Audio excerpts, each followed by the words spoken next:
Hi. Okay. Well, it's about 10 o'clock. Yeah, it's 10 o'clock now. So we're going to get started right away. We've got a lot to do today.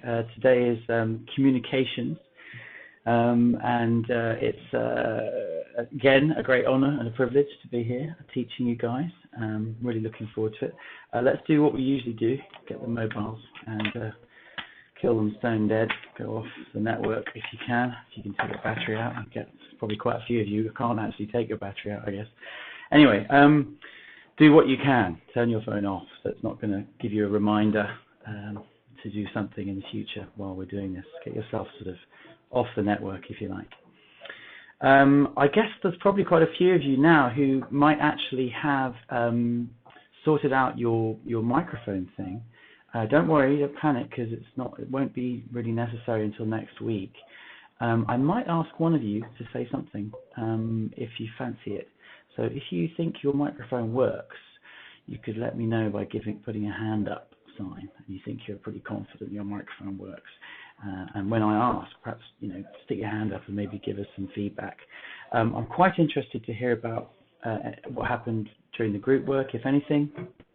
Also quite interested to hear if anyone recorded an event that they're happy to share. As you know, with mindfulness classes, a lot of the teaching comes from you guys. So that's why we pool what we discover, because it's very helpful for everybody else, as long as you're comfortable sharing, of course. And of course, there is absolute discretion and confidentiality at Calmworks. Calmworks shares something with Vegas, which is what happens in Vegas stays in Vegas. What happens at Calmworks also stays at Calmworks. Okay, so that's very important to say, and I'm sure we'll all be happy to agree to that. So what I might do is just say I'm very pleased to have seen all the activity that's been happening in the groups. We've had flurries of emails here and there. We've had people really making an effort, even across different time zones with incredibly full work paths. And just to say a couple of things, if it's easier to do and you work in the same team, in the same office as some of your colleagues, book a meeting room. If you don't, perhaps you've already done this, book a meeting room and take this webinar in the same meeting room if you like. Also, one other thing to say, which is that the exercises you can do, obviously you can do them with your group and you'll get a lot out of it because the group are also taking the webinar, but the exercises are designed to be simple enough so that you could do them with anyone. So if you're really stuck and you can't find a member of your group and you can't lock down a time, you can try it with a friend or a colleague who perhaps isn't involved with the class, and you should get something out of it. And always good to note down anything you think, and do feel free to share it with us, because we are always happy to give you feedback. Okay, so I think what we'd like to do is to get cracking today. I'm going to take you through 3 principal ideas which are all to do with communications. The first one is a little keynote that I've got here, so I'm going to just do that for you right here, right now. Okay, so hopefully you can see this. What we're going to do is we're going to talk about empathy. And we're going to talk about the different kinds of empathy, and this is going to lead us in a little bit to communications. So there are 3 kinds of empathy, or is this one theory that there are 3 kinds of empathy, and I'm going to outline them here to you. There's a cognitive empathy, an emotional empathy, and a compassionate empathy. And I'm going to try and explain them with the aid of a little diagram. So here we have someone who's befallen a terrible accident, tragedy, as you can see, but they seem to be alive and kicking. So we're going to try and give you the 3 different kinds of empathy here. So cognitive empathy, it's a bit like, it's that empathy that starts with at least. When someone says, my marriage is failing, and then the response is, well, at least you still have a marriage. Or I broke my leg, and then the response is, well, at least you still have another leg. Cognitive empathy is a bit like that. It's a sort of someone taking a view. So this is someone's just walked past here. That looks painful. It smarts a little, and then at least you're still talking. Hopefully you're right-handed. Okay, so that's your cognitive empathy, if you like. It's a sort of view. It's also the same empathy that a torturer might have, actually. So it's that kind of empathy. You're observing, you have some sort of non-emotional empathy. So that's cognitive empathy. The next one up is emotional empathy. Now, we all do this. We all do all of these. There's no shame here. We all do all of these. The emotional empathy is when you actually feel the pain. You kind of physically almost feel the pain and the suffering of the person who needs help. This is the emotional empathy. So, ow, dude, I feel your pain. You're feeling what that guy's going through there under that building, which looks pretty painful. But actually, it's not terribly useful. It doesn't really help. You've sort of taken on board their pain, and now you're actually feeling it yourself, which is not really what you want, and certainly not terribly helpful for that person either. And so we come to the final empathy, which is the one which is, I feel, going to be most beneficial, especially when we're talking about communications, which is compassionate empathy. And compassionate empathy, it's a bit like, say if somebody does tells you their marriage is failing, and they go through the whole story and they tell you all the ins and outs of it, and you just sit there and you just listen the whole time. Compassionate empathy is a bit like, the response would be more like this. It would be more like, you know what, I don't know what to say right now. I don't know what to say right now, but I'm just glad you told me. And that's kind of all you need. Sometimes what people need to hear is that they've been listened to, they've been heard and they've been understood, and that's it. So here we go. This is compassionate empathy here. Hello, hi. Wow, listen, everything's going to be okay, and I'm going to do whatever I can to get you out of there. Thank you. And that's compassionate empathy. So that's the one we find that's more useful. Compassionate empathy, both introspective and extrospective, are extremely useful when communicating. Now, what does that mean? All right, so, well, basically, the most important thing in communications is hearing what is said and what isn't said, if you see what I mean. So let me just make that even clearer, okay? The most important thing in communications is essentially listening, and that goes lots of ways, all right? So let me just see if I can help explain that a little bit. So I want you to do a brief exercise. This is going to take 2 minutes. I'm going to time it. It's going to be quite quick. So you're going to need to get your notepads out. Get your pens ready. By all means, write communications at the top of the pad there, so you know this is the third session. And I want you to do something that's going to take 2 minutes. And I'm just going to have to rely on you guys to do it. I want you to write down 2 things that you do that are not necessarily productive for communications. The 2 things I'm going to give them words. One word is your triggers. All right? I want you to write down triggers. I'm going to leave a big space underneath that. And then underneath that, I want you to write down behaviors and leave a big space underneath behaviors. And I'm going to explain what a trigger is, and I'm going to explain what a behavior is. They're similar, but they're different. Okay, so just bear with me now. A trigger is a small annoyance, something that irks you, something that bugs you, a small annoyance, like, for example, someone walking slowly in front of you in the street, for example. Or perhaps someone touching you on the tube, like, I'm not talking about inappropriately touching you, because that's completely unacceptable. I'm talking about kind of invading your space, all right? So that would be a trigger, something kind of small that you find irksome that someone else does, okay? All right, so that's a trigger, okay? Now, a behavior is something you do without stimulation, perhaps, but something you do which isn't necessarily productive for communications or for any scenario, in fact. Now, I'll give you an example. I inherited something from one of my parents, which was belligerence. My dear mum, who I love very dearly, she has or had the capacity to go to war quickly. To be belligerent, she'll go to war quite fast. And so I noticed that in myself, and that's one of my behaviors, or it was one of my behaviors.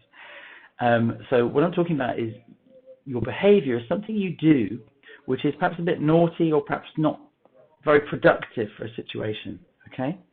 So, and it's something that's not necessarily relying on another outside external force. It's something you will kind of do, okay? So a trigger and a behavior. So I'm going to give you 2 minutes now, and I'm going to let you write down what your triggers and what your behaviors are, okay? And then what we'll do is we'll do a little pause meditation. We'll do a little pause meditation after that, okay? So I'll give you 2 minutes. Don't be too hard on yourselves, all right? Not just, I don't want this to be like an essay, like, you know, really, really long. Just get a few things down that you know, things that you find irksome, and things that you do that are not productive, that you do that are a bit naughty, perhaps, okay? So I don't want you to kind of completely slate yourselves. I just want you to write down what you know. You're not going to share this with anyone unless you particularly want to. This is your personal pad. You're going to write it down yourselves. So just write down a few things that trigger you, a few things that set you off, a few things that you do that are not necessarily productive to a situation. Okay, so let me give you 2 minutes to do that, starting from now. And I'll do the same thing.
Okay.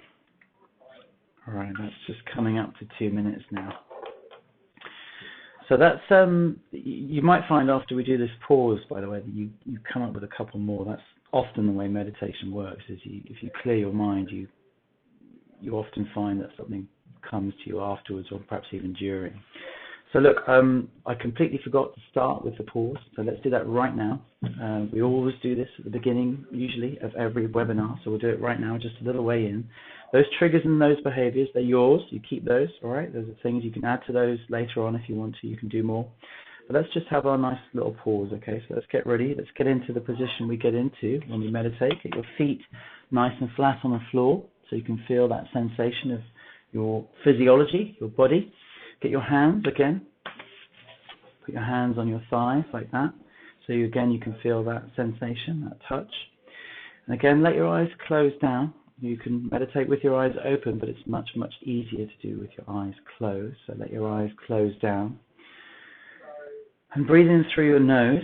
Remember, the reason we breathe in through our nose is because there's a nerve in the nose that's connected directly to the heart. So it's the easiest way to become instantly physiologically aware of your breathing. And really allow your breathing to take over. Allow your breathing to lengthen. And allow your breathing to deepen. And allow your breathing to slow. And just check in again with your physiology. Check in with your body. Feel your toes. Feel your hands on your thighs. Feel all those things. And just as I said the first time that we did this, the trick is, if you get distracted by a thought or a memory or a feeling or an emotion or the urge to giggle or a sound inside the room or a sound outside the room, don't fight it. You go with it long enough to note what the distraction is. And once you've noted what that distraction is, then you bring your whole cognitive awareness, all of your thinking, back to your breathing. Okay, so here we go. Really observe the air entering the boundaries of your body, and really observe the air exiting the boundaries of your body. And I'll time 60 seconds. I'll do it with you, okay? Here we go.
Okay, that's excellent. So just allow yourself to come back to clock time. You can wiggle your fingers, you can wiggle your toes, you can come back quick, you can come back slow. There's no rush here. And you may, it's possible a couple of other triggers and behaviors popped into your head or will pop into your head now. So do take a moment to revisit those lists and see if there's anything else that just popped up. And do, by all means, note it down. So what I'm going to do now is to show you an exercise, and it's very similar to the exercise we did last week. So I'm going to give you another handout. There's actually quite a few handouts coming your way today. So I think what I'd like you to do is to, I'm going to give them to you bit by bit. And remember, we will also give these to you by email as well. So I'm just going to open this myself so I can show you and take you through it very briefly. Again, this is group work, so this will be something you can do with the groups, or even if you cannot find a group in time, then you can do it with a friend or perhaps another colleague. And I'm just going to take you through part one, and I'm going to do this quite quickly because it's very similar to the exercise we did last week. What you essentially do is you get into pairs, and you individually think of a frustrating event that you're happy to share. That's the idea. Then person A will tell person B about the frustrating event, the thought they had, the emotion they went through, and the bodily sensation that occurred. And person B will not interject or offer advice, but simply will listen. That's all. So it's very similar to the exercise we did last week, but we're more focusing on the listening side of it, that kind of communications. And then when person A has completely finished, person B will relay what they heard. And when person B has completely finished, person A will critique what was understood and what was missed and anything else. And then you'll switch around. And I've just seen a typo in my handout there. Sorry about that. I'll correct that when we give it to you in the email. Switch and allow person B to tell person A about their frustrating event. Okay, so I'm just literally taking you through part one of that exercise. All right, so that's the group work. Now we're gonna put that over here. Okay, so this is for later on, and that's to do with listening. Now what I've got to do now is to get you another practice, and this one's going to be quite quick. I'm going to give you some chair yoga. All right, so this is quite fun. I always think this is quite funny, but it's actually really, really useful. It's actually amazing, in fact. What you need to do is put your pads down for a second, and get yourself so your chair's, at least you perhaps got some room around it. Now you're not going to be able to completely see everything I do, because I'm going to make sure I lift up my legs a bit higher than perhaps you would. This is chair yoga. We could do literally just 5 minutes of this. It's so useful, especially when you're in an office. You just need that physical interaction. Some people, they genuinely meditate only with the physicality, so this can be quite useful. So what I'd like you to do, first of all, is to just simply shake out your hands a little bit. Just literally shake out your hands. You can do it with your legs as well. Shake out your feet. Just shake it all out a little bit. Okay? Very simple. Next thing, again, very simple. Hold your hands out in front of you and rotate them, literally. Rotate them one way. And then rotate them the other way. Very simple. Hardly strenuous at all. The same with your feet. You can do them both at the same time. Probably can't see my feet here, but they are doing it. So I'm going to just rotate them one way again. You're straightening your legs. Looks like my legs aren't actually straight, but they are. And then you turn your feet the other way. You straighten your legs the other way. That's it. Okay, you put your legs down. Now do the arm, and this time you're going to stretch. Reaching up with one arm, left arm down by your side, literally stretching right up. Nice and high. My hand's flat, you can't see it, but it's pointing, fingers pointing to the ceiling. Very simple. Just a nice stretch. And with any kind of mindful movement, you're putting your mind and your body in the same place at the same time. So you're really thinking about your physiology. You're taking all of your attention and all of your awareness to your physical body. That's why yoga is actually so good, because the word yoga means union. It means the mind and the body together. So again, you just want to do a little twist here. You're going to put your right hand on your left knee. You put your left hand on the back of the chair. And just do a little twist and look behind you like that. Very simple. Not too much. You're not trying to compete with yourself or with your friends or colleagues or anyone. It's a nice, simple, easy little stretch. And again, just do the exact opposite. Left hand, right knee. Right hand on the back of the chair. And again, very easy. Very simple. All the time you're keeping your focus on your body, on your physiology. Filling your mind with your body, your breathing. Always useful to come back to the breathing. Always useful to come back to the breathing. So that's just a very simple bit of chair yoga. The hands out in the front like that, the feet out in the front like that, the stretch like that, the stretch like that, the twist like that, and the twist like that. Okay? So I just wanted to give that to you. It's really simple, I know, but it's just something you can actually do. I mean, some of your colleagues might think you're a bit crazy, but you know, once they know what you're doing, perhaps it's okay, and who cares anyway? It's like something that you do, which is a good relaxing way to put your mind and your body in the same place at the same time and practice a little bit of mindfulness that involves some movement. Okay. Now there are lots of different levels of chair yoga. You can do 5 minutes, 10 minutes, and we can probably get some videos for you to show you all the different types, so you can have particular time. Maybe if you have a certain amount of time, you can do a longer one, for example. Okay, so I want to get to the next section. I want to talk about the second part of that exercise I just gave you. Okay, and this is a big, in a way, this is a very big part of communications, but I'm going to touch on it because you'll understand immediately what I'm talking about. 70 to 90% of communications is body language. So part 2 of the exercise that I've given you is very simple. You're going to think of 2 things, and you're going to compare the body language while the person explains the 2 things. So remember the triggers that we got you to write down earlier on. You're going to remember one of the triggers that you have that you're comfortable to share with one of your colleagues. Okay, so take one of those triggers and remember that. And then you're going to think of a project that you're excited about, either a project that you're doing right now or a project that you've done in the past. So you're going to be armed going into this exercise with those 2 things. You're going to remember one of the triggers, one of those things that you find irksome that other people do or other things do, and you're going to have a project you're excited about. And then you're going to conduct very similar exercise to part 1, except you are not going to listen to the words, you are going to watch the body language.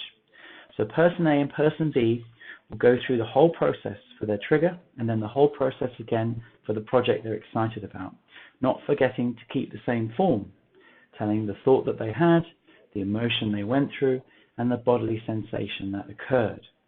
During the time person A is expressing, person B does not interject or offer advice, but simply watches and feels. You simply look at the body language. And then when person A has completely finished, person B relays what they saw and what they felt in person A's body language. Then you discuss and note the difference in body language between the two accounts. Of course, you have to switch as well. You have to make sure that person B gets a chance to do this too. Okay, so the exercises today, very similar to the exercises last week. We're adding the body language thing on, and we really want you to see the difference and to see what it's like just to listen to someone's body language, if you like. Okay, so that's the exercise. That's part 2 of the exercise. All right. So now I'm going to go back to the keynote. We're going to discuss something which is all related. Everything I'm talking about today is related. Okay, this is something that I've called speaking from stillness, and I want to explain what that means. First of all, it's quite crucial that we sort of underline the idea of this listening, but this listening internally as well as listening externally. So the first thing you do in a communications moment when you need to communicate is you step out of your automatic reactions. If your mind is racing along, you detach from that. And you stop constructing things. Instead, you pause, you stop. All right, so that's the first piece. After that, you relax. You meet this pause with an acceptance. You know, if there's tension in your body, your own personal body, if there's tension in your body, you notice it. You notice where it is, and if possible, you willfully and deliberately relax those parts of the body where you're feeling tension. If there's any residual tension after you've willfully and deliberately relaxed any of those parts of your body, you meet that residual tension with acceptance. Okay, so stop, relax, it's like you're checking in, and then you open up. You extend your acceptance beyond your internal experience. You open it out to encompass everything outside, so including other people and the environment, whilst all the time remembering that key word that we wrote down in the very first lesson, non-judgment. That's the massive, massive thing, non-judgment. So you open up, you extend yourself out to everything that's happening outside you without judgment, okay? The next thing is you trust that you don't know, essentially. You trust that there's an acceptance that you don't know what's going to come up. You don't know necessarily what you're going to say or do, and you don't know what someone else is going to say or do, or what's going to happen. And you step into that not knowing with acceptance and simply trust in the natural, unhindered, unfolding moment. If that seems difficult at first, by the way, trust that events will unfold. You know, with or without you, they will unfold. So have that trust. Do you see what I mean? And then finally, you speak. And in speaking, you're listening as well. Again, you're listening and speaking kind of, you know, almost at the same time. Because to speak your truth, you must know your truth, if you see what I mean. Your subjective truth, the truth of your experience. So you listen internally to discern this. And as you learn to perceive the truth of your own experience, your own, you know, direct experience and truth, you begin to know the difference between reactive speech and words that come fresh from the emerging moment, or fresh from your intuition, if you like. That's often the key, you know, trying to find out what, you know, are we speaking from our intuition, or are we speaking from our emotions, or are we speaking from our monkey mind, from our internal narrative? What are we doing? So very often that's the moment you're listening to your subjective truth, the truth of your own experience, if you see what I mean. Okay. So pause, relax, open, trust, speak. All of which is an exercise in listening. Okay? Listening internally, listening externally, listening internally, and speaking. All right? So I just wanted to make that clear. I hope that's sort of clear, if you like. I'm actually going to give you another handout, and it lists those things, speaking from stillness. And I will, again, correct any typos in the email if we have them. So there's another handout there, and that writes down all those processes. And it might not be exactly like that for you. You might have a slightly different way of doing it. But you'll understand the process. The process is an introspective and extrospective one. You're kind of opening out inside and outside and speaking. Okay? So I hope that makes sense. Again, questions, keep the questions coming. Email me, everything else. What we'll do now is we'll do a body scan, and we'll do the dissolve body scan again, and then perhaps next week we'll switch back to the regular body scan. And then afterwards I'm going to give you another handout, another small handout, which is just simply a communications calendar, a bit like the difficult events calendar that I gave you last week. That's just for you to use if you have a moment of communications this week which you want to note down and bring some awareness to. Okay, so put your pads down if you have them on your laps there, and let's do a little body scan. Let's end up with a body scan. Let's do the things you usually do when you get into your meditative position. Get your feet nice and flat on the floor. Get your hands, get some contact going. Your hands on your thighs again. Again, allow your eyes to close down so you can kind of come inside a little bit. Again, breathe through your nose so you can really feel the sensation of your breath. Really observe the air entering the boundaries of your body, and really observe the air exiting the boundaries of your body. And just check in with those parts of your body that you know to be tense. You relax your shoulders, relax your hips, relax your tongue in your mouth if that's you, if you're one of those many, many people who holds tension in their tongue. And your jaw, relax your jaw. Go to all these parts of your body and just willfully, deliberately check in with them and relax them. And really let your breath do its thing. Really let your breath slow and lengthen and deepen. And when you feel ready, when you feel comfortable doing so, and by now you're probably getting quite good at this, or you may even have your own methods, so I want to encourage you to absolutely go your own way. You can tune me in or out, you can use my voice or not. I'll always say the same thing at the end, so you'll always hear me say that very same thing at the end to bring you back. So you can always do your own personal meditation when we do these things, okay? So take a nice deep breath and bring all of your attention and all of your awareness to your toes, to the tops of your feet, to the soles of your feet, to your ankles and to your heels.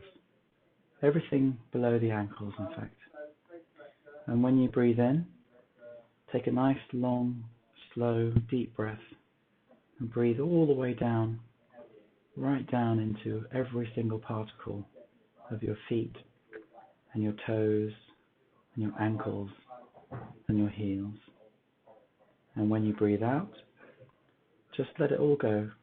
Let it all completely dissolve away, just leaving an outline behind.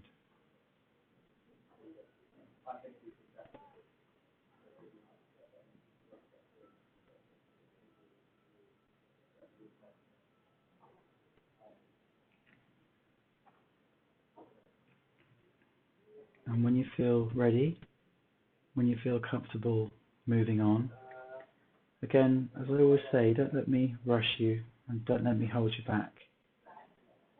Take all of your attention and all of your awareness to your shins and to your calves. And when you breathe in, take a nice, long, slow, deep breath. Breathe all the way into your shins, to your calves. And when you breathe out, allow your shins and your calves to completely dissolve away, just leaving an outline behind.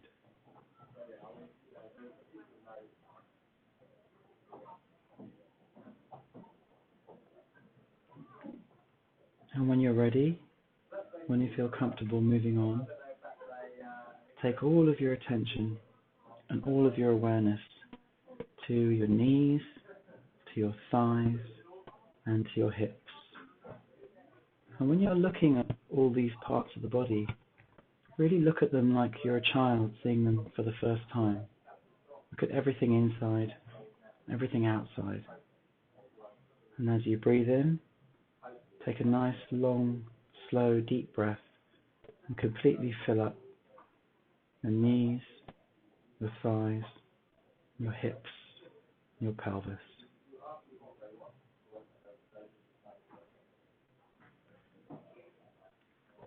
And when you breathe out, just let it all go.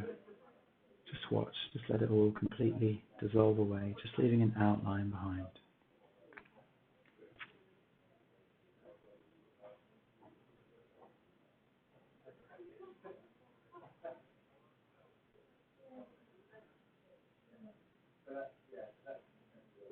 And when you're ready, when you feel comfortable moving on, take all of your attention and all of your awareness to your abdomen and to your chest, everything inside, everything outside. And take a nice, long, slow, deep breath. Really fill everything up. And when you breathe out, just allow your abdomen and your chest, everything inside, everything outside, to completely dissolve away, just leaving an outline behind.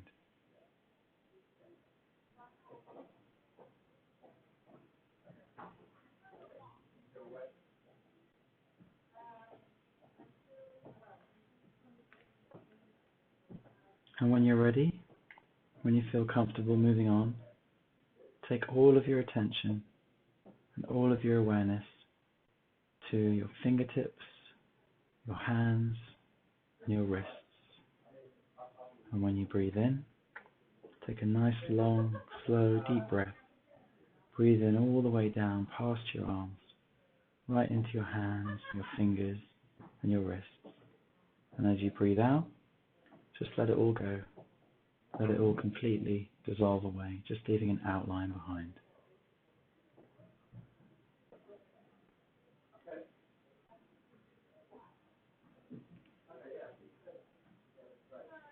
And when you feel ready, when you feel comfortable moving on, take all of your attention and all of your awareness to your lower arms, your elbows, your upper arms, your shoulders, and your neck. And as you breathe in, completely fill up every single particle of your lower arms, your elbows, your upper arms, your shoulders, and your neck, nice and slowly. And then as you breathe out, just watch, let it all completely dissolve away, just leaving an outline behind.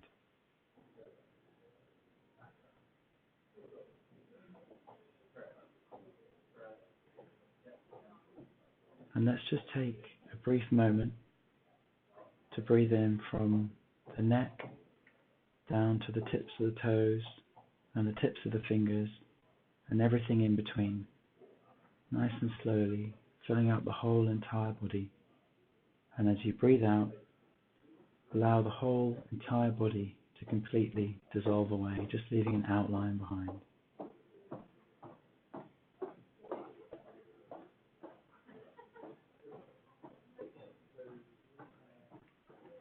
And when you feel ready, when you feel comfortable moving on, take all of your attention and all of your awareness to your eyes, your eyebrows, forehead, nose, lips, cheeks, chin, everything, your whole entire face, in fact. And take a nice, long, slow, deep breath and really fill up every single particle of your face. And as you breathe out, just let it all go. Let it all completely dissolve away, just leaving an outline behind.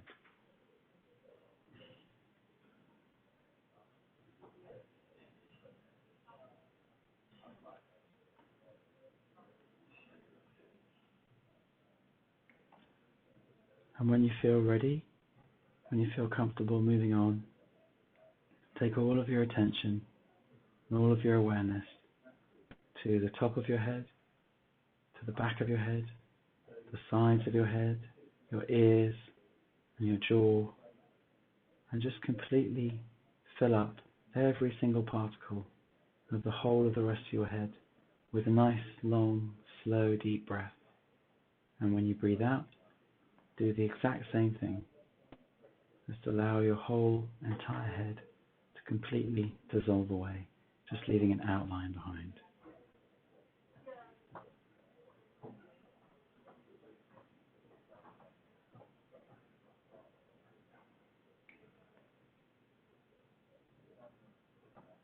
And let's just take a moment to breathe in to the whole entire body, from the top of your head to the tips of your fingers and the tips of your toes and everything in between. We'll use a little tiny particle of science and a little tiny particle of imagination. A tiny particle of science is, we all know that our skin breathes. Everybody knows that skin has the ability to breathe. I want you just to use your imagination to really feel your whole body breathing, from the tip of your head to the tips of your fingers and the tips of your toes and everything in between. And I'll do it with you. We'll do another 60-second pause. Really gently, really slowly, feel your whole body breathing. Here we go.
Okay, that's really excellent. So in your mind's eye, if you could just take a little moment to thank yourself for doing that and allow yourself to come back to clock time. You can wiggle your fingers, you can wiggle your toes, you can come back quick, you can come back slow. There's no rush here. And we're kind of running out of time now, so I'm going to try and give you as much information as I can. I'm going to apologize because it doesn't look like I'll be able to get any of you to feed back to me this time. So I'm apologizing for that. I'm going to recap on what we talked about today. I'll do that very briefly, just to say that we were really focusing on the idea of communications being centered around listening. Compassionate empathy we discussed at the beginning, which is the best kind of empathy, and I think you can understand why that's important for communication. Second is speaking from stillness, which is really listening internally and listening externally, really stopping, bringing your attention, your full attention. Remember what it was like last week when we were really listened to, when you did those exercises, when someone just really sits there and listens to you. They don't interject, they don't offer advice or support, they simply listen. And that's the feeling I want you all to have. That's why the exercises are so important, to get you doing those exercises, to really feel what it's like to be listened to, and to really feel like what it's like to listen. One of my behaviors is I jump in. So really to feel that, that's one of the important things about doing these exercises. And finally, body language. So those are the three things that we've been looking at today: compassionate empathy, speaking from stillness, and body language. Now, just before I go, I'm going to give you one final handout, and that final handout is the calendar, communications calendar. And that's the last thing I'm going to give you. We're done now on the timing, and I will be sending you an email, and I'll also summarize in the email what we've discussed today. I'm sorry not to hear one of your voices. I'm kind of desperate to hear your voices, actually, so I'm hoping that will happen next week. And do please ask me any questions you like. Use me, email me. I'm right here, so I really want you to feel as though, you know, I will respond and tackle anything you throw at me, okay? So look, thank you ever so much again for a wonderful webinar. Thank you for coming, and I look forward to hearing any progress on the exercises. And I'm very pleased to see there's so much activity in the buddy groups as well. That's made me very happy. So once again, thank you very much. Cheerio, and hopefully see you next week. Okay, bye-bye.